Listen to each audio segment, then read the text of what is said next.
Welcome to BYU Sports Nation, presented by the BYU Store, official outfitter of BYU fans everywhere. Jarom Jordan alongside Dave McCann. It is Thursday, April 3rd. We begin today's show with some sad news. Former BYU Director of Women's Athletics, legendary women's volleyball coach, and first ballot AVCA Hall of Famer Elaine Michaelis passed away yesterday morning at the age of 86.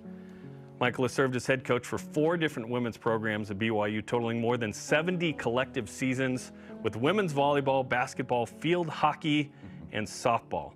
She guided the women's volleyball program for 40 seasons before retiring from coaching in May of 2002. She also served as director of women's intercollegiate athletics at BYU from 1995 to 2004, when there were separate men and women's programs, overseeing one of the most successful women's athletics programs in the country. During her own college career at BYU, Michaelis played basketball, softball, and volleyball from 1956 to 1960. As a volleyball coach who at one time had won more games than anybody, she was inducted into the AVCA Hall of Fame in 2003 and the BYU Hall of Fame in 2008. The volleyball court in the Smithfield House was named in her honor back in 2005. BYU Athletic Director Tom Hummel had this to say about Elaine Michaelis. Elaine Michaelis was not only a pioneer in women's athletics at BYU, but a pioneer in women's athletics, period.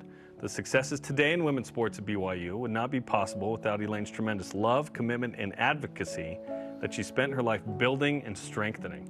On top of her legendary athletic accomplishments, Elaine was a beautiful person and a dear friend to many.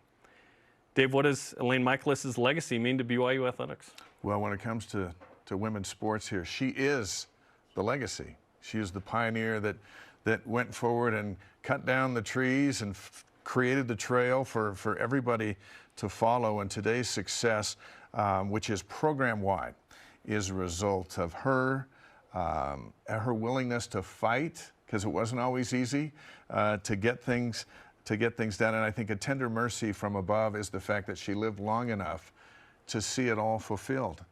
And I think that's amazing. Collectively, women's sports at BYU has never been more successful or more visible today because of all the yesterdays that she put in around this place. And so here we are. This is a celebration of life for a tremendous human being. I'm sad today. I had a lot of interaction with Elaine covering the women's volleyball program. In fact, she was an analyst one time with me on a match, which was a real thrill for me. Pioneer is the word. The success today is tied to her building in the past, as you mentioned. She championed women's athletics when they were not popular. We live in a day where women's basketball is very popular nationally and collegiately. Women's volleyball is more popular than men's volleyball, which is awesome. She was a great athlete herself, threw a no-hitter and a one-hitter in one day for BYU, which is pretty incredible. That's a good day. The court, as you mentioned, is named after her, which is a sweet thing. When the AVCA said, we're going to create a Hall of Fame, the first class included Elaine Michaelis. She was in there, man.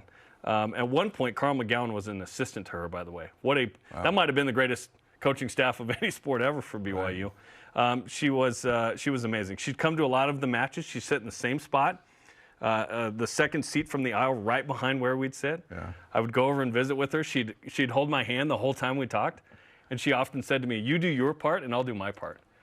And I thought, man, Elaine Michaelis is asking me to step up my game today for this broadcast. I'm not even playing, but I got to bring it. That's right. She really liked when BYU beat Utah. Those were notable days for her. I love that. I love saying hi to her. I'm gonna miss her there tonight at the men's volleyball match. I hope there's an empty seat with flowers there for her. Yeah. And her influence on this program, incredible. There was a women's volleyball match a couple years ago, Dave, where Amy Gant and I were there. Amy played for Elaine, and it was an alumni weekend. And they gave Coach Michaelis flowers and a standing O for a couple minutes, and it was a very emotional thing. Because I think for them this might be the last time we're here with Coach on our court. And it was really special. I love that court is named after her. And we're going to miss her, man. I'm going to miss chatting with her pregame. And now she joins the Heavenly Hall of Fame. Yeah. And her life lives on in the life of her players. She did not marry and have children, but she has a ton of kids through her players and their kids and the lives that they lead, because she set up this women's program to be successful. I think Jennifer Rockwood and Heather Olmstead and Diljeet Taylor and all of the success that happens is because they've worked hard, but they built off what she built. Yeah, throw Gordon Eakin in there, too. Absolutely. She hired Gordon Eakin. Jeff Judkins, and now Lee Camard, and all these sports. It's awesome to see what this has become. I love that she was nice the whole time. She was nice back when she was working with my dad when he was alive years ago. And she was nice to one of the McCann boys the whole time. And that's a trait that not a lot of people have. And she was powerful, she was impactful, influential, and nice to everybody. Elaine Michaelis. Yeah, we're going to miss her. We should mention Lou Wallace. They've been roommates forever, and the influence that Lou had as well.